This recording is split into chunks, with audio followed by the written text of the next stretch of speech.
Hi guys, எல்லாருக்கும் வணக்கம் guys. இந்த வீடியோவில் நம்ம என்ன பார்க்க போகிறோன்னா, எனக்கு ரொம்ப அசிங்கமாக இருக்குடா இந்த தோல்வி, என்னால் ஏற்றுக்கவே முடியல. எங்கள் அணியில் யாருமே சரியாக விளையாட மாட்டுறாங்க, எனக்கு ரொம்ப ரொம்ப கஷ்டமாக இருக்குங்க. சென்னை அணி எதிராக எங்கள் தோல்விக்கு இது தாங்க காரணம், இவங்க தாங்க காரணம் அப்படின்னு சொல்லிட்டு ஓப்பனாகவே கோவத்துடன் பேசியிருக்காருங்க. தோல்விக்கு அப்புறம் மும்பை இந்தியன்ஸ் அணியோட கேப்டன் ஹர்திக் பாண்டியா. அது மட்டும் இல்லாமல் சில பேர் மேலே குற்றம் சொல்லியிருக்காரு, என் அணியில் சரியாக விளையாடலன்னு சொல்லிட்டு. அவர் தோல்விக்கு என்ன காரணம் சொன்னார், அவர் என்ன பேசினார் சொல்லிட்டு தோல்விக்கு பிறகு வீடியோ டீட்டெயில்டாக பார்க்கலாம். அதுக்கு முன்னே நீங்கள் நம்ம சேனலுக்கு புதுசாக வந்திருந்தீங்கன்னா ஒரு சப்ஸ்கிரைப் மட்டும் பண்ணிவிட்டு வாங்க, வீடியோக்குள்ளே போகலாம். ஆமாங்க, நேற்று வரலாற்று சாதனை வெற்றி பெற்றிருக்காங்கன்னு சொல்லாங்க சென்னை அணி. ஏன்னா 103 ரன் வித்தியாசத்தில் வெற்றி பெற்றிருக்காங்க. அந்த மாதிரி மும்பை இது வரைக்கும் எந்த ஒரு அணி 100+ வித்தியாசத்தில் வெற்றி பெற்றதே கிடையாது ஐபிஎல் வரலாற்றிலே. தோல்விக்கு பிறகு ஹர்திக் பாண்டியா என்ன சொன்னார் கேட்டிங்கன்னா, உண்மையாக இந்த தோல்வி என்னால் ஏற்றுக்கவே முடியல, எனக்கு ரொம்ப அசிங்கமாக இருக்குதுன்னு நான் நினைக்கிறேங்க.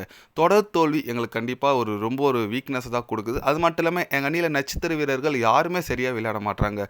ஸ்பெஷலி ரோஹித் சர்மா, சூரியகுமார் யாதவ், திலக் வர்மா மேலே ரொம்ப நம்பிக்கை நான் வச்சுருக்கேன். ஏன்னா அவங்க இந்திய அணி வீரர்கள், அதனால் கண்டிப்பாக நல்லா பர்ஃபார்மன்ஸ் பண்ணவங்க நான் பார்த்தேன். பட் ஆனால் பண்ணல, ரொம்ப எனக்கு கஷ்டமாக இருக்குங்க. அது மட்டும் இல்லாமல் கண்டிப்பாக எங்களோட பேட்டிங் தான் தோல்விக்கு காரணமாக நான் சொல்கிறேன். ஏன்னா இந்த பிச்சில் இந்த ரன் ரொம்ப ஈஸியாக அடிக்க வேண்டிய ஸ்கோர் தான், பட் அடிக்கலை. எனக்கு ரொம்ப கஷ்டமாக இருக்குங்க. கண்டிப்பாக அடுத்தடுத்த போட்டி நான் நல்லா கம்பேக் கொடுக்கணும்னு தோணுது எங்களுக்கு. ஆனால் இருந்தாலும் நாங்கள் அடுத்தடுத்த போட்டியில் ஜெயிச்சா மட்டும்தான் இந்த பிளே ஆஃப் ரேஸில் இருக்குன்னு சொல்லிட்டு எங்கள் மைண்டில் இருக்குது. கண்டிப்பாக நாங்கள் நல்லா கம்பேக் கொடுப்போங்க. சஞ்சு சாம்சனுக்கு வாழ்த்துக்கள் சொல்லிக்கிறேன், எப்பவுமே நான் அவரோட ஃபேனுங்க அப்படின்னு சொல்லிட்டு. ஹர்திக் பாண்டியா பார்த்தீங்கன்னா சஞ்சு சாம்சனை செம்மையாக சூப்பராக பேசியிருக்காரு. அவங்க 2 பேருக்குள்ளே நல்ல நட்பு இருக்குங்க, அதெல்லாம் ஓகே தான். ஆனால் மேட்ச்னு வந்தால் 2 பேரும் பகையாளி ஆனாங்க. நேற்று நல்லா ஃப்ரெண்ட்ஸ் மாரி பேசிக்கினாங்க. கண்டிப்பாக சஞ்சு சாம்சனோட செஞ்சுரி நம்ம சொல்லி ஆகணுங்க. என்ன அடிங்க ஆச்சார் தலைவன் 100 அச்சில் வெற்றி தூக்கி போடுப்பா அப்படின்னு மாரி இருக்கு. ஏன்னா ஜெயிச்சிருக்கிற 3 போட்டியில் பார்த்தீங்கன்னா 2 போட்டியில் நம்ம சஞ்சு சாம்சன் தலைவன் 100 அடிச்சிருக்காரு.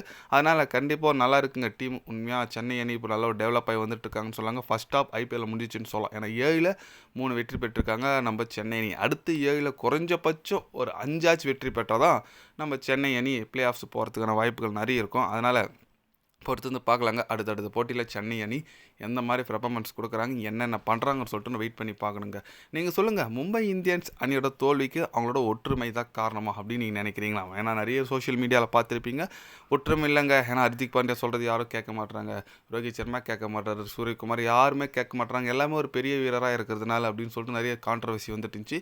உங்களோட கருத்துக்கள் சொல்லுங்கள். அதுதான் உண்மையாக ஹர்திக் பாண்டியா சொல்கிறத கேட்க மாட்டாங்களா? ஏன்னா ஜிடியில் இருக்கும்போது 2 சீசன் ஃபைனல் கூட்டிகிட்டு வந்து ஒரு சீசன் கப் அடிச்சாருங்க நம்ம ஹர்திக் பாண்டியா.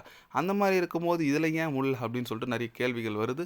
பொறுத்து வந்து பார்க்கலாங்க. நீங்கள் சொல்லுங்கள், நம்ம ஹர்திக் பாண்டியா சொன்னது உங்களோட கருத்து, மும்பை தோல்விக்கு என்ன காரணம், உங்களோட கருத்தை கமெண்டில் சொல்லிட்டு போங்க. இது போன்ற ஸ்போர்ட்ஸ் நியூஸாக தெரிஞ்சுக்கணுன்னா சேனலை சப்ஸ்கிரைப் லைக் ஒன்று பண்ணிக்கிங்க. கண்டிப்பாக day by day channel update வரும்.